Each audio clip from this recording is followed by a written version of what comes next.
누가복음 22장 66절에서 71절 말씀 같이 읽습니다.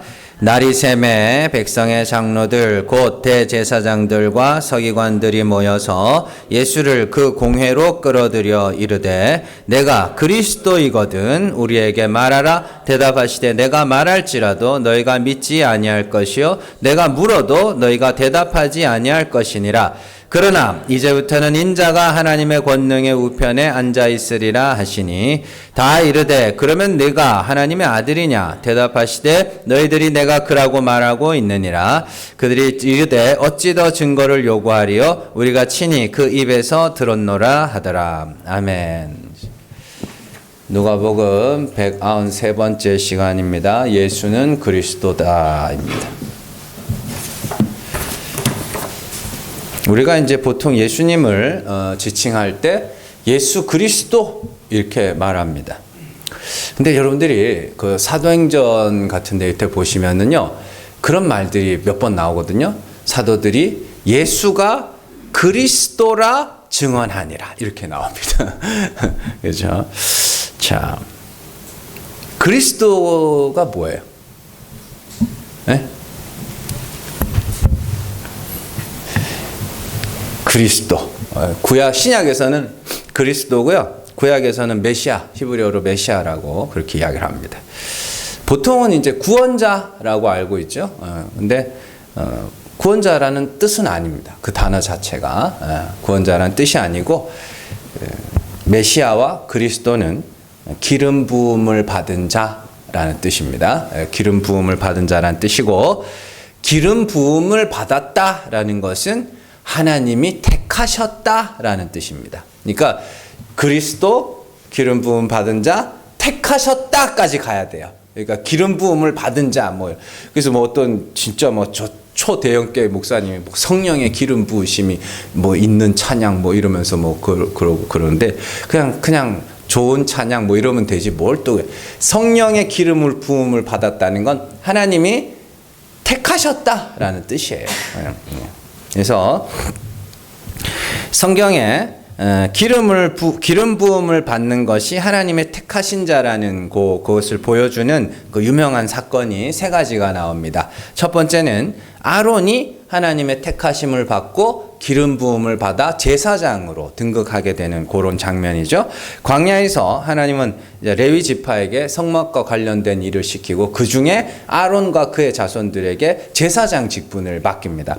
그런데 이제 그 사람들 중에서 레위 지파 사람들 중에 거기에 불만을 가진 사람, 왜 우리도 제사장 하고 싶다는 거예요. 그러니까 이제 그래가지고 하나님 막 뭐 여러 가지 사건들 통해 가지고 하나님이 그네들을 싹 죽여버립니다. 그러고 나서 공식적으로 아론이 하나님이 택하신 자라는 증거를 보여주기 위해서 각 지파마다 대표자 한 명씩 뽑아가지고 이제 지팡이를 갖고 나오라 그럽니다. 그래서 이제 지파마다 이렇게 다 지팡이를 갖고 와가지고 성막 앞에 이렇게 두고 있으니까 그 다음날 아침이 되니까 아론의 지팡이에서 이제 싹이 나는 거죠. 그러고 나서 공식적으로 아론이 제사장으로 이제 공식적으로 증명이 되는 그런 사건입니다. 근데 이제 그때 아론이 기름 부음을 받는데 그 장면을 아주 이렇게 묘사해 놓은 시편이 시편 133편이죠. 한번 볼게요. 시편 133편 1절에서 3절 같이 읽습니다. 보라, 형제가 연합하여 동거함이 어찌 그리 선하고 아름다운고 머리에 있는 보배로운 기름이 수염 곧 아론의 수염에 흘러서 그의 옷깃까지 내림 같고 헐몬에 있으리 시온의 산들의 내림 같도다. 거기서 여호와께서 복을 명령하셨나니 곧 영생이로다. 아멘. 그 2절 말씀해 보시면 아론의 수염에 기름이 흐르는 장면이죠. 이거 아론이 기름 부음을 받는 장면을 그 시편에 이렇게 묘사를 하고 있는 겁니다. 그러니까 기름 부음을 받았다는 건 뭐예요? 하나님이 택하셨다라는 것이죠. 자, 두 번째 사건은 하나님께서 사울을 택하셔서 이스라엘의 왕으로 세울 때 기름을 붓는 그런 장면이 나옵니다. 자, 사울이 베냐민 지파 기스의 아들이죠. 어느 날 사울의 아버지 기스가 암나귀 한 마리를 잃어버려요. 그래서 아들한테 가서 잡아오라고 그럽니다. 잡아오라고. 그래서 몇 날 며칠 돌아다녀요. 암나귀 하나 때문에. 자, 그래서 암나귀를 찾아다녀도 못 찾는 중에 뭐 여차저차 해서 사무엘을 찾아가게 됩니다. 그리고 사무엘을 찾아가게 되는데 사울이 사무엘을 찾아오기 전에 하나님이 사무엘에게 나타나셔서 이제 내가 왕으로 택한 자가 올 건데 너는 그에게 기름을 부으라 그럽니다. 그래서 사무엘과 사울이 만날 때 기름을 부어요. 그 장면이 나옵니다. 사무엘상 10장 1절 말씀 같이 읽습니다. 이에 사무엘이 기름병을 가져다가 사울의 머리에 붓고 입맞추며 이르되 여호와께서 내게 기름을 부으사 그의 기업의 지도자로 삼지 아니하셨느냐. 아멘. 기름을 붓고 여호와께서 내게 기름을 부으사 어떻게 했다 그래요? 그의 기업의 지도자로 삼지 않았느냐? 네가 이스라엘의 왕으로 택하심을 받았다라는 그 증거로서 기름을 붓는 거예요. 자, 그러니까 아론은 메시아예요, 아니에요? 아론은 메시아 맞아요. 기름 부음을 받았다니까요. 그리스도가 맞아요. 사울은요, 메시아가 맞아요. 그 그리스도예요. 자, 세 번째 사건이 다윗이 기름을 붓는 장면이죠. 이건 여러분들이 잘 아시는 내용이죠.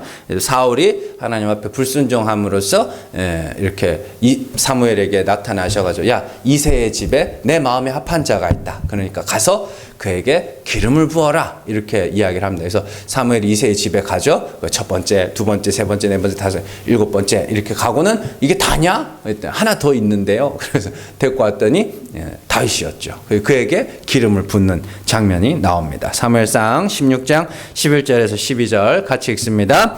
또 사무엘이 이새에게 이르되 내 아들들이 다 여기 있느냐? 이새가 이르되 아직 막내가 남았는데 그는 양을 지키나이다. 사무엘이 이새에게 이르되 사람을 보내어 그를 데려오라. 그가 여기 오기까지는 우리가 식사 자리에 앉지 아니하겠노라. 이에 사람을 보내어 그를 데려오매 그의 빛이 붉고 눈이 빼어나고 얼굴이 아름답도다. 여호와께서 이르시되 이가 금이 일어나 기름을 부으라 하시는지라. 아멘.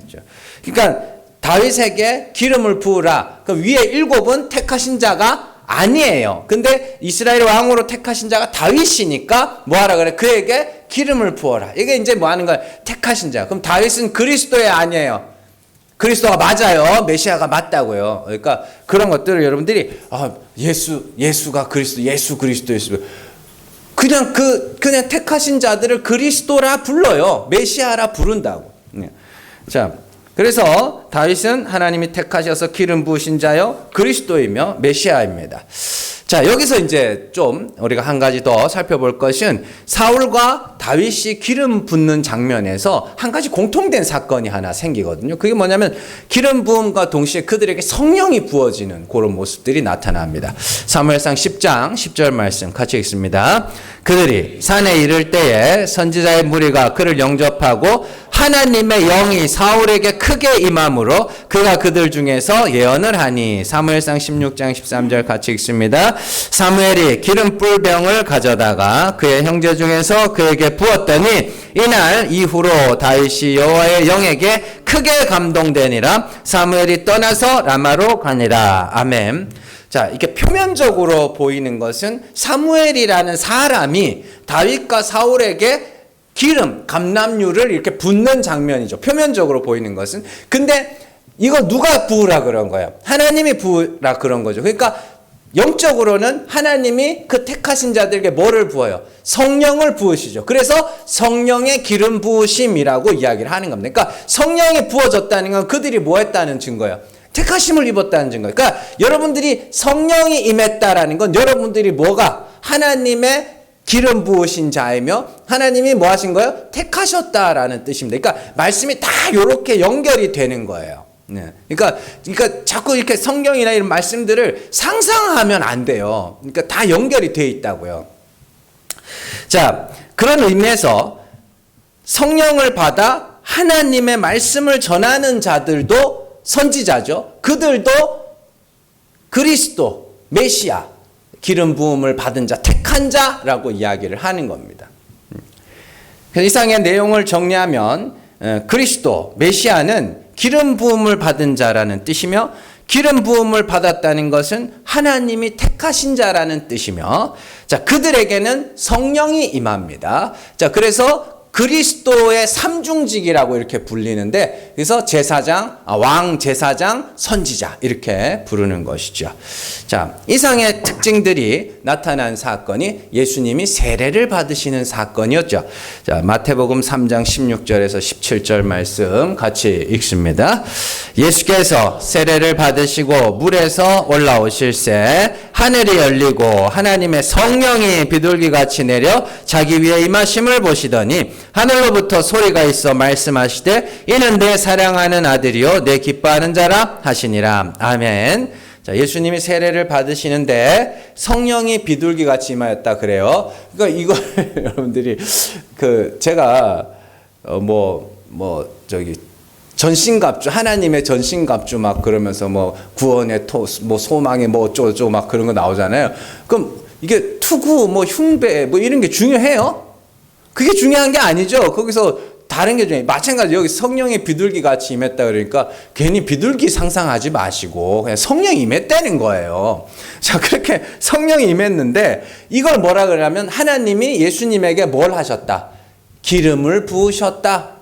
그래서 공식적으로 사람들이 보는 앞에서 뭐 하신 거예요? 얘가 내가 택하신 자, 내가 택한 자야. 그래서 예수가 뭐가 되는 거예요? 그리스도가 되는 겁니다. 그래서 이건 제 이야기가 아닙니다. 사도행전 10장 38절 같이 읽습니다. 하나님이 나사렛 예수에게 성령과 능력을 기름 붓듯 하셨음에 그가 두루 다니시며 선한 일을 행하시고 마귀에게 눌린 모든 사람을 고치셨으니 이는 하나님이 함께 하셨습니다. 베드로전서 2장 4절 같이 읽습니다. 사람에게는 버림바가 되었으나 하나님께는 택하심을 입은 보배로운 산돌이신 예수께 나아가. 아멘. 잘 보시면 사도행전에서는 뭐라 그래요? 성령과 능력을 기름 붓듯 하셨음에 이렇게 됐죠. 그러니까 그리스도예요. 이게 성령을 기름 붓듯이 하신 거, 택하신 거. 그리고 베드로전서에서는 더 확실하게 이야기하죠. 뭐라 그래요? 하나님께는 택하심을 입은 보배로운 산돌, 예수. 그러니까 예수님이 하나님이 택하신 자이면 하나님이 기름 부으신 자이고 그걸 예수 그리스도 이렇게 이야기를 하는 겁니다. 약간 이제 지금 오늘 이렇게 말씀이 약간 신학교 강의처럼 돼가지고 그러는데 하여튼 잘 들어놓으세요. 어디 가서 그냥 어떻게 아는 척이라도 좀 할 수 있으니까.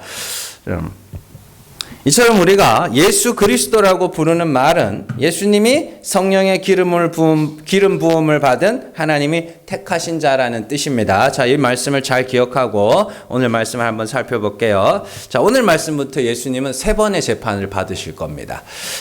첫 번째는 유대교의 공회에서 재판을 받고요. 두 번째는 빌라도의 법정에서 재판을 받고 세 번째는 헤롯에게서 재판을 받습니다.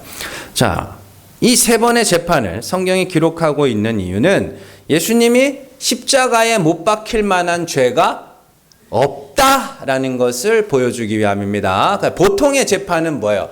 죄를 밝히기 위한 재판이라면 예수님의 재판은 죄가 없음을 밝히기 위한 재판입니다. 그럼 왜 이 재판의 내용들이 다 복음서마다 기록이 되어 있을까요? 자, 예수님이 자기 죄 때문에 죽은 것이 아니라는 이야기입니다. 그걸 이야기하고 싶은 거예요. 예수님이 십자가에 못 박힐 만한 죄가 없음을 밝혀야 비로소 그가 죽으신 죽음이 자기의 죄 때문에 죽은 것이 아니라 다른 누군가의 죄 때문에 죽은 것이 되기 때문인 것이죠. 그렇기 때문에 자기 백성의 죄를 위하여 죽기 위해서는 그에게는 죽을 만한 죄가 없어야 되는 겁니다. 그래서 이 3번의 재판이 필요했던 것이죠. 반대로 생각하면 쉽습니다. 예수님에게서 죄가 발견되어서 그 죄로 십자가에서 죽었다면 예수님은 자기 죄 때문에 죽은 건지 다른 사람의 죄 때문에 죽은 건지 알 수가 없게 되는 것이죠. 그러니까 똑같이 잘못한 학생들이 있는데 다 한 대씩 맞아야 되는, 요즘에는 이제 안 때리니까 다 한 대씩 이제 맞아야 되는 거예요. 저희 때는 많이 맞았습니다. 근데 이제 한 대씩 맞아야 되는데 이놈이 지가 대신 맞겠대. 쥐도 잘못해놓고. 그러면은 괘씸해서 2대 맞은 건지 대신 2대 맞은 건지 알 수가 없는 거죠. 근데 이제 아무 지각도 안 하고 잘못한 게 없는 애가 제가 대신 맞을게요. 그러면 얘는 나 때문에 맞은 게 되는 거. 요렇게 생각하시면 됩니다. 그래서 이사야가 말한 바와 같이 그는 우리의 질고를 지고 우리의 슬픔을 당하였고 우리의 허물 때문에 찔렸고 우리의 죄악 때문에 상함을 받았다. 그 말은 예수님은 자신의 죄 때문에 그런 일들을 당하신 것이 아니라는 뜻입니다.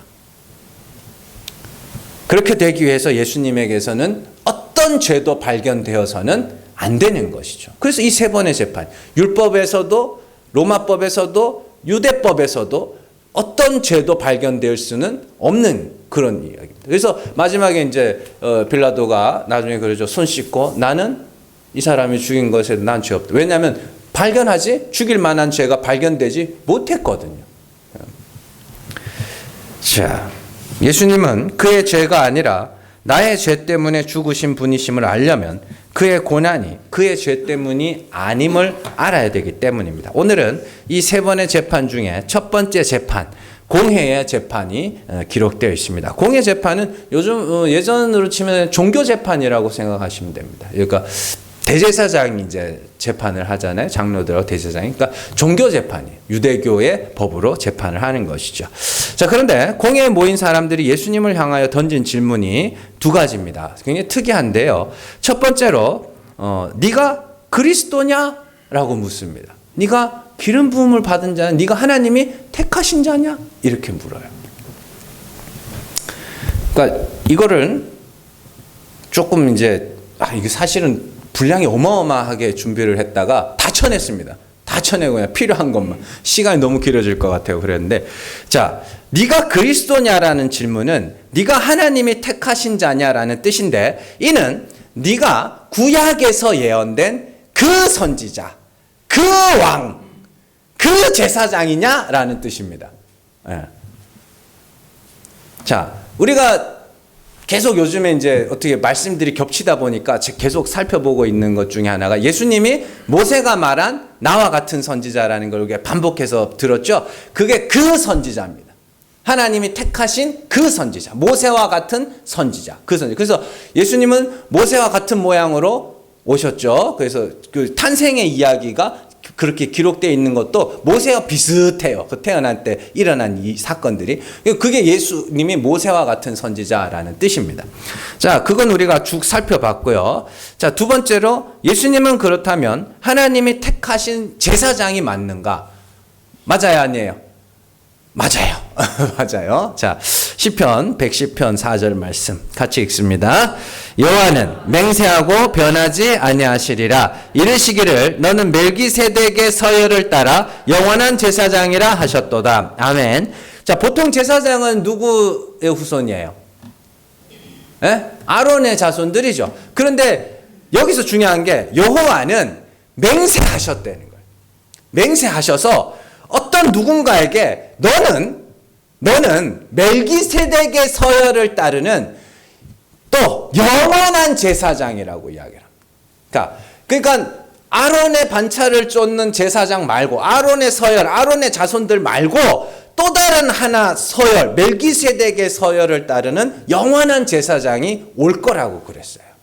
그래서 예수님이 멜기세덱의 서열을 따르는 제사장으로 오시죠. 멜기세덱은 어떤 왕이에요? 살렘 왕 멜기세덱입니다. 그러니까 살렘은 뭐예요? 샬롬입니다. 그래서 평강의 왕. 말라크가 왕이에요. 사다크가 의예요. 그래서 그걸 합친 게 멜기세덱이거든요. 그래서 의의 왕, 평강의 왕으로 오신 분이 누가요? 예수 그리스도인데 이 멜기세덱이 어떤 사람이었냐면 왕인데 제사장이에요. 자, 창세기 14장 18절 말씀 같이 읽습니다. 살렘왕 멜기세덱이 떡과 포도주를 가지고 나왔으니 그는 지극히 높으신 하나님의 제사장이었더라. 아멘. 자, 왕인데 뭐예요? 제사장. 그리고 멜기세덱은 아브라함이 이제 집에서 기른 자 318명을 데리고 바벨론 연합군하고 전쟁을 해가지고 다 이런 거 찾아오고 났을 때 갑자기 등장하거든요. 그러니까 시작이 있어요, 없어요? 시작이 없어요. 그리고는 제사 드리고 없어져요. 끝은 있어요, 없어요? 없어요. 그래서 예수님은 시작이 있어요, 없어요? 탄생 이야기가 있지만 예수님이 계속 난 아브라함보다 먼저 있었는데, 난 다윗보다 먼저 있었는데 자꾸 그렇게 이야기. 하나님의 아들로서 태초부터, 창세 전부터 이미 존재하고 계셨던 분이요. 시작이 없어요. 끝은 있어요, 없어요? 십자가에서 죽으시고 부활하시고 승천하셨죠. 그러니까 끝이 없네요. 멜기세덱과 닮았죠. 그리고 영원한 대제사장이라고 그랬습니다. 아론의 서열을 따르는 대제사장들은 죽어야 안 죽어요? 왜요? 왜? 사람이니까. 그래서 세워지고 죽으면 또 세우고 죽으면 또 세우고 막 이랬단 말이에요. 대를 이어서. 근데 예수님은 어떻게 해요? 죽지 않으셨죠. 그래서 영원한 대제사장으로 하나님 보좌 우편에 계신 분이죠. 그리고 중요한 것은 하나님이 맹세로 세운다 그랬죠. 아까 전에 시편 110편에서 여호와는 맹세하고 변하지 아니하시라. 근데 하나님이 거짓말하면 돼야 안 돼요? 하나님이 거짓말하시면 안 되죠. 하나님이 맹세하신 바는 반드시 지키시죠. 그래서 하나님이 제사장으로 보내신 분이 예수 그리스도다. 그게 히브리서에 나오는 예수님에 대한 대제사장직에 대한 이야기가 지금 저희 짧게 설명을 해드린 겁니다. 이게 다예요, 거기에. 그래서 멜기세덱이 시작도 없고 끝도 없는 것처럼 예수님도 시작도 없고 끝도 없이 오셔서 자기 백성들의 죄를 영단번에 완전한 제사로 속죄하시고 하나님 보좌 우편에서 우리를 위하여 기도하고 계신 그런 영원한 대제사장이 맞습니다. 그래서 예수는 그리스도가 맞아야 돼요? 맞아요. 자, 두 번째로 예수님은 하나님이 택하신 왕인가요? 세 번째죠. 첫 번째는 모세와 같은 선지, 그 선지자. 두 번째는 그 제사장. 그리고 세 번째는 그 왕. 예? 자, 이거를 알려면 다윗의 언약을 알아야 됩니다. 다윗의 언약. 다윗이 이제 하나님 앞에 좀 착한 게 아니라 하나님을 좀 좋아하긴 했나 봐, 다윗이. 그래서 내가 하나님 앞에 받은 은혜가 너무 큰데 내가 하나님한테 뭐 좀 해드릴 게 없나? 그러다가 이제 성전을 지어드려야 되겠다. 그래요. 그래서 이제 나단을 불러다가 하나님의 성전을 지으려고 그러는데 하나님이 어떻게 생각하실지 모르겠다. 그랬더니 이제 하나님이 그때 이제 뭐 다윗을 축복하시면서 한 가지 언약을 세우십니다. 자, 사무엘하 7장 12절에서 14절 말씀 같이 읽습니다. 내 수완이 차서 내 조상들과 함께 누울 때에 내가 내 몸에서 날 내 씨를 내 뒤에 세워 그의 나라를 견고하게 하리라. 그는 내 이름을 위하여 집을 건축할 것이요 나는 그의 나라 왕위를 위하여 왕위를 영원히 견고하게 하리라. 나는 그에게 아버지가 되고 그는 내게 아들이 되리니 그가 만일 죄를 범하면 내가 사람의 매와 인생의 채찍으로 징계하려니와. 아멘. 잘 보세요. 이 언약을 하나하나 잘 보셔야 돼요. 자, 다윗이 죽으면 네 몸에서 날 네 씨, 자손이라는 뜻입니다. 자손을 내 뒤에 세워서 그의 나라를 견고하게 할 거라 그래요. 그런데 13절에 보시면 그는 내 이름을 위하여 뭐 하겠다? 성전을 건축하고 나는 그의 나라 왕위를 어떻게 해요? 영원히 견고하게 하리라. 네. 그러면서 14절에 보면 나는 그에게 아버지가 되고 그는 내 아들. 그러면 그게 누구예요? 하나님의 아들이라는 소리죠. 그리고 그가 만일 죄를 범하면 사람의 매와 인생의 채찍으로 징계하겠다. 이게 다윗에게 약속한 영원한 왕이에요. 그 왕. 그러면 이제 다윗이 죽을 때 다윗의 몸에서 난 자손이 누구예요? 다윗의 대를 이어 왕이 된 사람이 솔로몬이죠. 그럼 솔로몬과 이 언약을 한번 비교를 해보자고요. 성전을 지었어요, 안 지었어요? 지었어요. 견고하게 됐어요, 안 됐어요? 견고하게 되긴 됐는데 영원히 견고하지는 못했죠. 그래서 솔로몬의 때에 어떻게 해요? 르호보암과 여로보암이 북이스라엘과 남유다로 나뉘게 되죠. 그러면 또 한번 보시면 나는 그에게 아버지가 되고 그는 내게 아들이 될 거라 그랬습니다. 이건 맞아요, 아니에요? 이거 반만 맞아요. 왜냐하면 솔로몬이 태어났을 때 하나님이 선지자를 통해서 이름을 줍니다. 여디디야. 그게 아까 전에 우리가 예수님이 세례를 받으실 때 성령이 임할 때 내 사랑하는 아들이라고 그러죠. 그 여디디야가 그 이름이에요. 네. 그러니까 근데 반은 맞아. 근데 반은 틀려요. 왜냐하면 그 뒤에 나옵니다. 그가 만일 죄를 범하면 내가 사람의 매와 인생의 채찍으로 징계하겠다 그랬죠. 그럼 하나님은 솔로몬을 징계했어요, 안 했어요? 에? 안 했어요. 솔로몬이 노년에 우상 숭배를 하는데 하나님이 2번이나 나타나셔가지고 너 그러면 안 된다, 그러면 안 된다 그렇게 말씀을 하시는데 계속 하거든요, 이 인간이. 그러면 어떻게 해야 돼요? 좁혀야지 이 언약이 맞는 거예요. 근데 안 패. 나라가 둘로 나뉠 거라 그러면서 네 대 말고 네 후손의 때에 그렇게 할 거라 이렇게 이야기합니다. 그러니까 이 언약이 100% 맞게 성취가 되려면 몇몇 조건들이 솔로몬하고는 안 맞는 부분이 있는 것이죠. 그래서 솔로몬은 그 왕이 아닌 거예요. 그러면 이제 사람들이 그러면 다윗에게 맹세하고 다윗에게 언약하신 그 왕이 누구냐? 그래서 계속해서 그 왕을 기다렸던 거예요. 그래서 그 왕으로 오신 분이 누구예요? 예수 그리스도입니다. 그래서 예수님의 족보에 누가 등장하냐면 다윗이 등장하죠. 그리고 사람들은 예수님을 보면서 다윗의 자손이여 이래요. 왜 다윗의 자손이에요? 다윗에게 약속했었던 그 왕이라는 소리예요. 자, 누가복음 18장 38절 말씀 같이 읽습니다. 맹인이 외쳐 이르되 다윗의 자손 예수여 나를 불쌍히 여기소서 하거늘. 마가복음 11장 9절에서 10절 같이 읽습니다. 앞에서 가고 뒤에서 따르는 자들이 소리 지르되 호산나 찬송하리로다 주의 이름으로 오시는 이여 찬송하리로다 오는 우리 조상 다윗의 나라여 가장 높은 곳에서 호산나 하더라. 아멘. 다윗의 자손. 그러니까 왜 다윗의 자손 예수여 막 이렇게 부르는지 아시겠어요? 성경 받으며도 다윗의 자손 예수여 이러죠. 그게 왜 그렇게 부르는지를 아셔야 돼요. 다윗에게 약속하셨던 그 왕. 다윗의 몸에서 날 씨. 그래서 이 땅에 와서 하나님의 아들로서 뭐 하는 거? 영원한 나라를 견고하게 세우실. 영원한 나라를 세우실.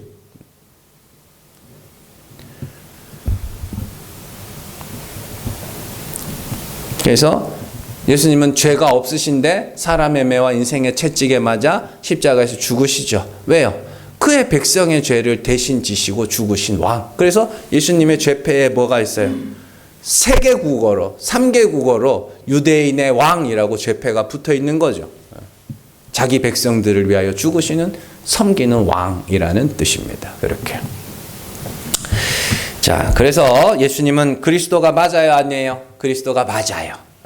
그래서 예수님은 모세가 말한 나와 같은 선지자이며 하나님의 맹세를 따라 세워진 멜기세덱의 반차를 쫓는 영원한 대제사장이며 세 번째는 다윗의 나라, 영원히 견고한 나라를 세우실 다윗의 자손으로서 예수는 그리스도가 맞습니다. 자, 그런데 오늘 말씀에서 예수님은 그 질문에 이렇게 대답을 하셔요. 내가 말해도 너희가 믿지 않을 것이다.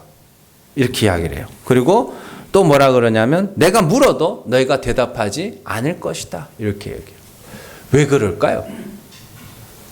내가 말해도 너희가 안 믿을걸?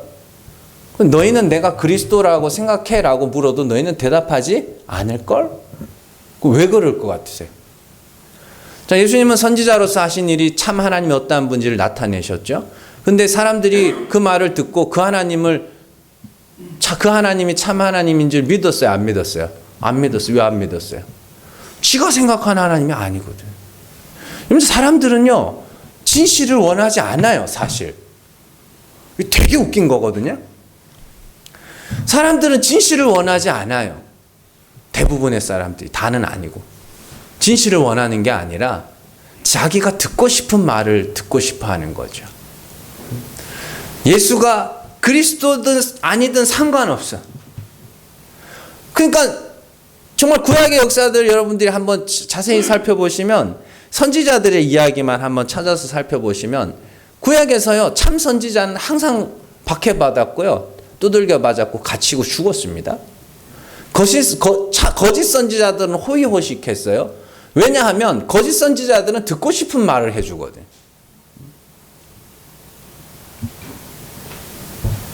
그렇잖아요. 지금은 안 그럴 것 같으세요? 지금도 그래요.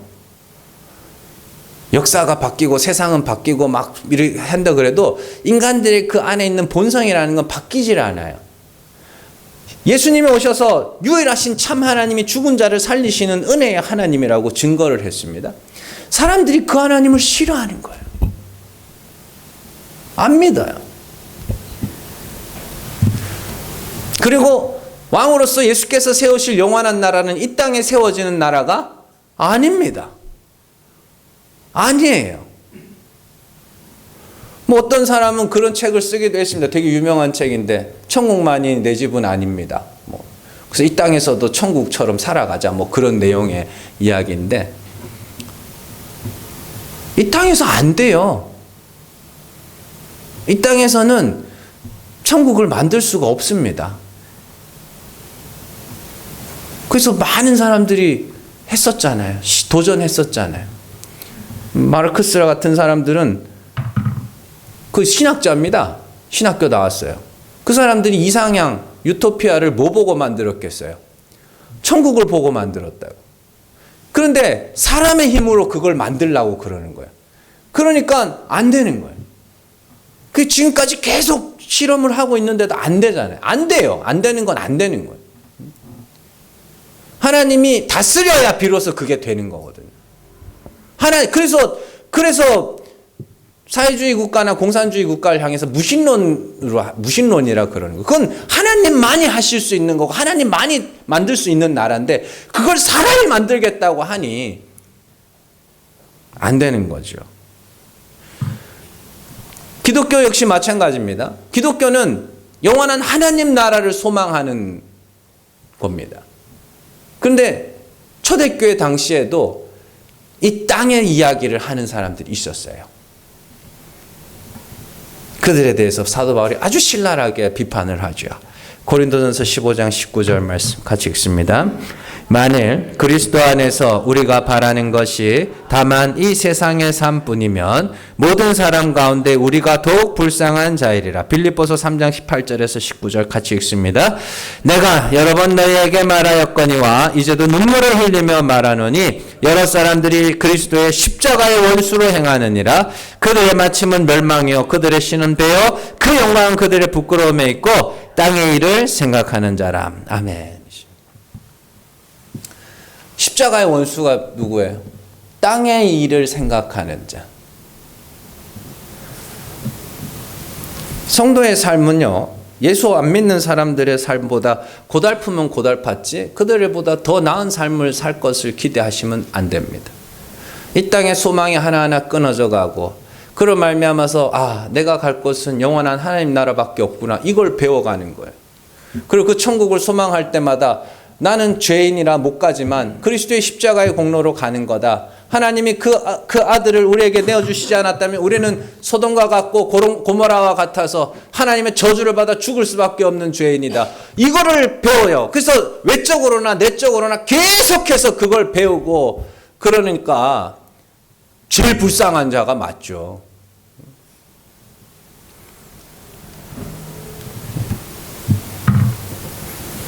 그러면 천국은 있는가? 있어요, 없어요? 있어요. 그냥 어떻게 있어요? 뭘 봐서? 증거가 있어야 될 거 아니에요? 예수님 승천하셨잖아요. 제자들이 다 본 500여 형제들이 본 앞에서 예수님 승천하셨죠. 그리고 천사들이 뭐라 그래요? 본 그대로 올 거라 그랬죠. 그러면 하늘로 올라갔어요? 그럼 오기 전까지 거기에 어딘가에는 있어야 될 거 아닙니까? 그래서 천국이 있다 그러는 거예요. 이걸 설명을 해줘야 되는 거예요, 이게. 천국이 어디 있어? 예수님이 승천하셨고 다시 오리라 하셨어. 그러면 승천하신 순간부터 다시 오기까지 어딘가에는 있을 거 아니에요. 그래서 천국이 있다고 하는 거예요.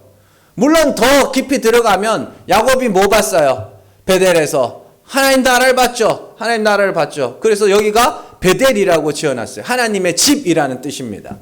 거기서 그걸 봤어요. 모세는 뭐 봤어요?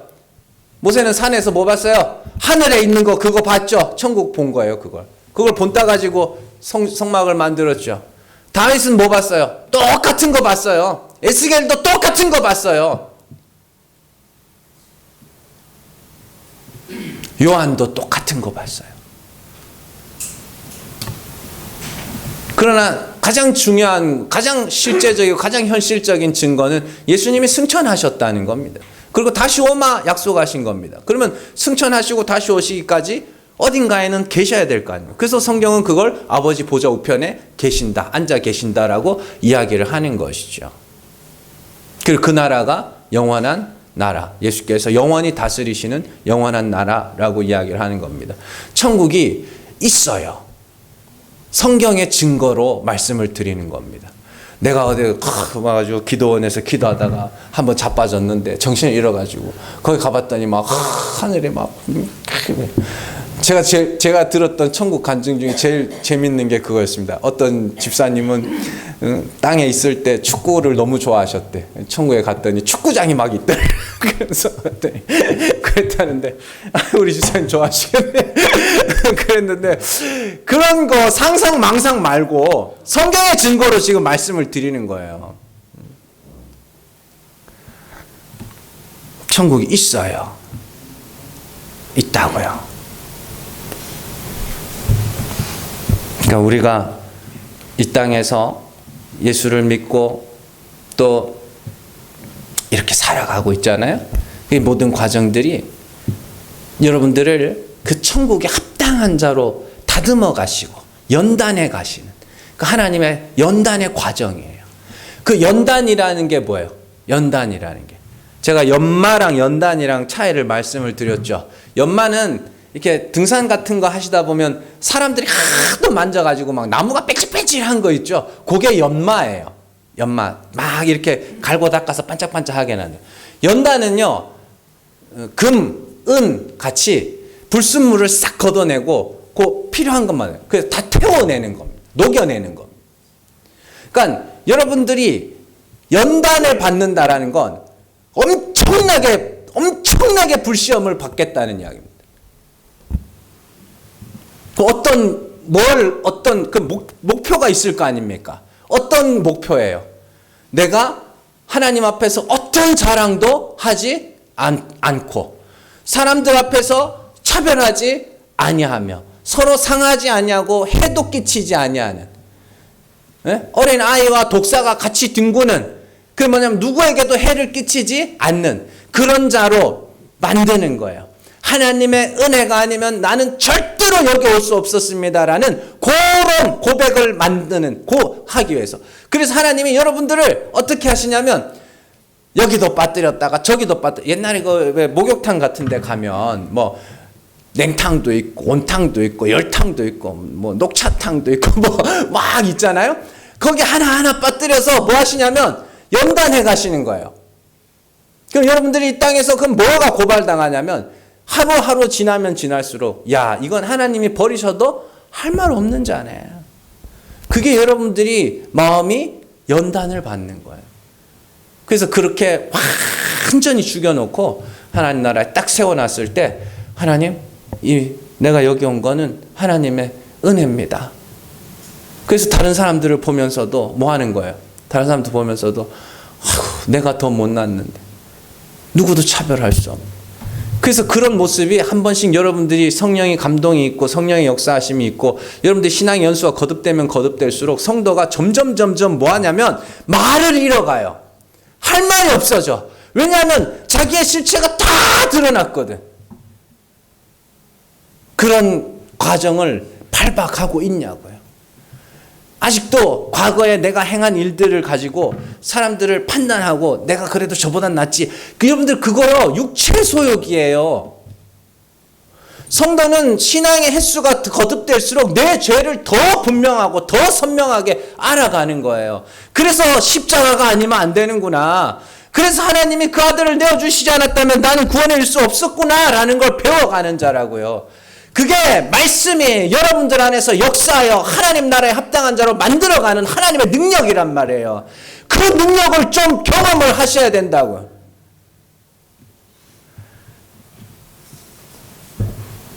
그래서 우리의 만남도 헤어짐도 갈등도 화해도 모든 것이 하나님이 우리를 연단하기 위하여 여러분들을 뭐 하는 거예요?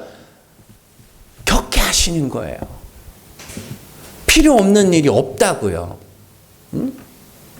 그러니까 여러분들의 인생에 대해서 너무 자책하지 마시고 너무 후회하지 마시고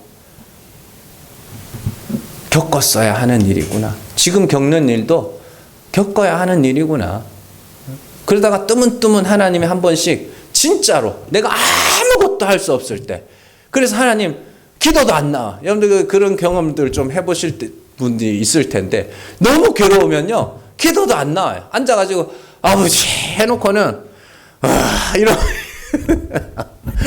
근데 가끔씩 하나님이 진짜 기가 막히게 역사하실 때가 있거든요.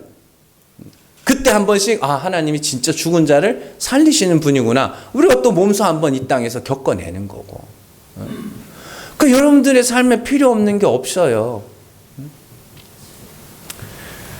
그리고 이제 두 번째 질문은, 예수님에게 하신 두 번째 질문, 네가 하나님의 아들이냐라는 질문이죠. 이거는 제가 더 설명을 안 해도 됩니다. 왜냐하면 예수님이 하나님의 아들이어야 하는 이유가 뭐라 그랬어요? 그래야지 그가 나타낸 하나님이 참 하나님이 되기 때문이죠. 예수님이 사람 중에 하나라면 어떻게 해요? 내가 생각하는 하나님, 이 사람 생각하는, 저 사람 생각하는 하나님이 다 뭐예요? 같은 권위잖아요. 근데 예수님은 하나님의 아들로 오셔야 그분이 나타내신 하나님이 참 하나님이 되고, 그리고 그분이 나타내신 하나님은 죽은 자를 살리시는 분이기 때문에 우리는 그 예수 그리스도를 통하여 참 하나님이 죽은 자를 살리시는 분이심을 믿고 날마다 뭐 하는 거예요? 그가 살리실 죽은 자가 되어가는 것. 그것이 우리 신앙의 방향이라고 말씀을 드렸습니다. 베드로서 1장 21절 말씀 같이 읽습니다. 너희는 그를 죽은 자 가운데서 살리시고 영광을 주신 하나님을 그리스도로 말미암아 믿는 자니 너희 믿음과 소망이 하나님께 있게 하셨느니라. 아멘. 여기서는 예수로 말미암아 믿는다고도 하지 않죠. 그리스도로 말미암아 믿는. 그러니까 하나님이 택하신 자, 하나님의 아들 예수 그리스도를 통해서 우리가 누구를 믿었다? 하나님을 믿었다. 어떤 하나님을? 그를 죽은 자 가운데서 살리신 하나님을 믿었다. 자, 그리고 이렇게 예수 그리스도를 죽은 자 가운데서 살리신 하나님을 믿는 자들, 정확하게 말하면 믿게 된 자들을 그리스도인, 하나님이 택하신 자, 기름 부음을 받은 자라고 부르는 겁니다. 이 말의 순서를 잘 생각을 해보셔야 돼요. 자, 택하신 자가 예수 그리스도가 나타낸 하나님을 믿는 거거든요. 그러면 택하신 게 먼저예요? 믿는 게 먼저예요? 에? 택하신 게 먼저예요? 믿는 게 먼저예요?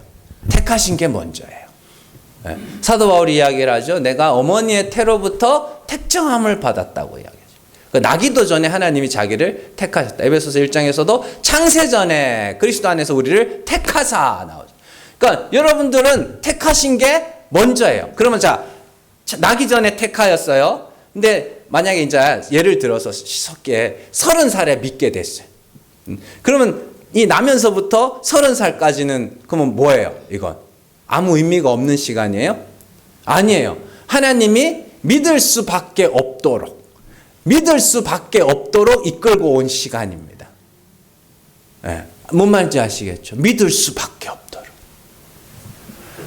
그러면 이 시간들은 필요 없는 시간이에요? 필요 있는 시간이에요? 필요 있는 시간이에요.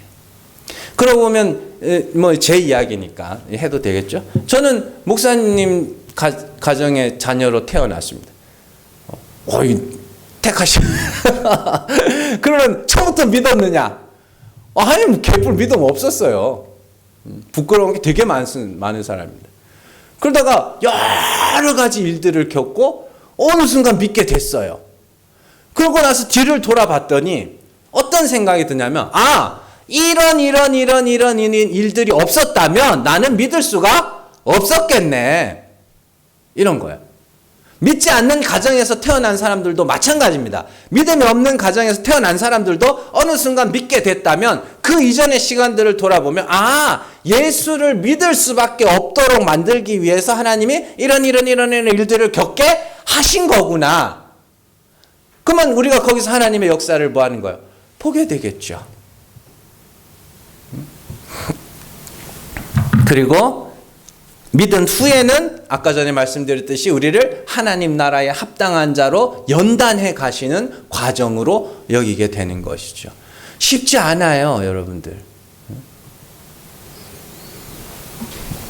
여러분들이 그렇게 되어가는 것은 여러분들이 하나님이 택하신 자, 기름 부어 택하신 자이기 때문입니다. 자, 우리가 살아가면서 참 왜 이런 일들이 내게 일어날까? 너무 괴로운, 말로는 제가 진짜 세상 제일 쉬운 게 말하는 거 아닙니까? 말로는 고난이 올 때마다 어쩌고 저쩌고. 근데 직접 겪어보면은, 아유, 괴로워요. 얼마나 힘들어요.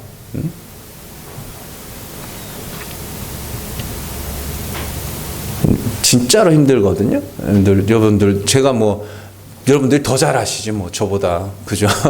더 잘하시는데, 그럼에도 불구하고, 당시에는 너무너무 힘들지만, 이것이, 하나님께서 우리를 연단해 가시는 과정이라면, 너무 힘든 와중에, 그래도 등불 하나 정도는 될 수 있지 않나.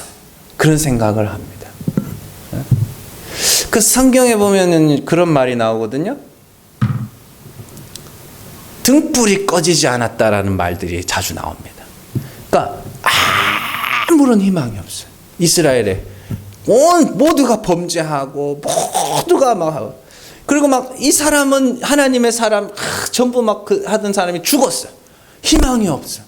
근데 그 시대에 하나님의 등불은 꺼지지 않았더라. 이런 말이 나오거든요. 그러니까 제가 저의 삶도 그러고 여러분들의 삶도 제가 100% 다 알지는 못하지만 정말 우리에게 영원한 하나님 나라의 소망이 있고 그 나라에 합당한 자로 만들기 위해서 하나님이 우리를 연단해 가시는 과정이라면 우리가 진짜 인생의 어려운 문제나 진짜 고민이 되고 스트레스를 받고 너무나도 괴로운 그때 그 소망이 적어도 정말 등불 하나만큼의 가치는 있지 않느냐, 그런 생각을 하는 거죠.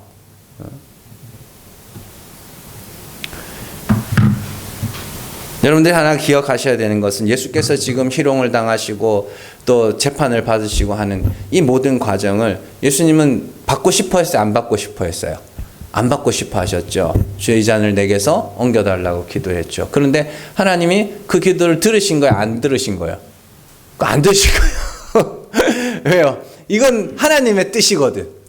그러니까 하나님이 끌고 가니까 예수님이 그냥 뭐예요? 하나님이 택하신 자는 그냥 그렇게 끌려가는 겁니다. 근데 이제 내가 내 뜻과 내 계획을 버리지 못하고 있으면 그 삶이 너무 고달픈 거예요. 근데 가끔은 내 뜻과 내 계획을 한 번씩 놔버리고, 그래, 하나님 어디 한번 마음껏 끌고 가 보십시오. 그러고 끌려가다 보면 그렇게 또 고달프지만은 또 않습니다. 자, 여러분들. 그래서 사실은 성도들 사이에도 그래요. 그냥 다른 성도들의 삶을 함부로 말하고 평가하는 것이 썩 좋은 건 아닙니다. 여러분들 조언한다고 그러고, 저도 이제 한동안 이야기를 들으면서 이건 이래야죠, 저건 저래야죠, 이런 말들 하기도 했는데, 근데 가만히 생각해 보니까 사람 생각이 다 거기에요. 그래서 내가 생각한 건 다른 사람도 해봤어, 다. 내가 이 사람에게 이렇게 하면 어떨까요? 해보면 또 돌아오는 말이 해봤어요예요. 해봤어. 다 비슷해요. 사실은 조언이 필요가 없어요. 어떻게 보면.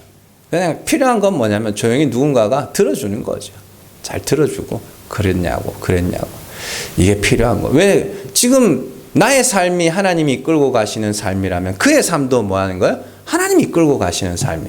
우리가 거기서 무조건 이렇게 해라 저렇게 해라, 이게 아무런 의미가 없다는 것이죠. 물론 도움이 될 때도 있습니다만은 사실 큰 도움이 안 됩니다. 정말 중요한 것은 하나님께서 이끌고 가시는 삶이라면 저 고통 끝에도 하나님이 어떻게 하실 일이 있겠지. 그리고 그들을 위해서 이야기를 들어주고 그들을 위해서 기도하는 것, 그게 우리가 할 수 있는 것이죠. 잘 기억하시고, 여러분들 정말로 모든 일이 하나님께서 장래의 영광을 위해서 주신 일인 줄로 알고 모든 것이 합력하여 선으로, 여러분들이 예수를 믿게 된 전 과정을 한번 생각해. 모든 것이 합력하여 예수 그리스도를 믿게 하였고 모든 것이 합력하여 우리를 하나님 나라에 합당한 자로 만들어 가실 겁니다. 그러니까 너무 고통스러워하지 마시고 그 소망이, 하나님 나라에 대한 소망이 여러분들에게 한 줄기 등불이 되시기를 주님의 이름으로 축원합니다. 기도하겠습니다.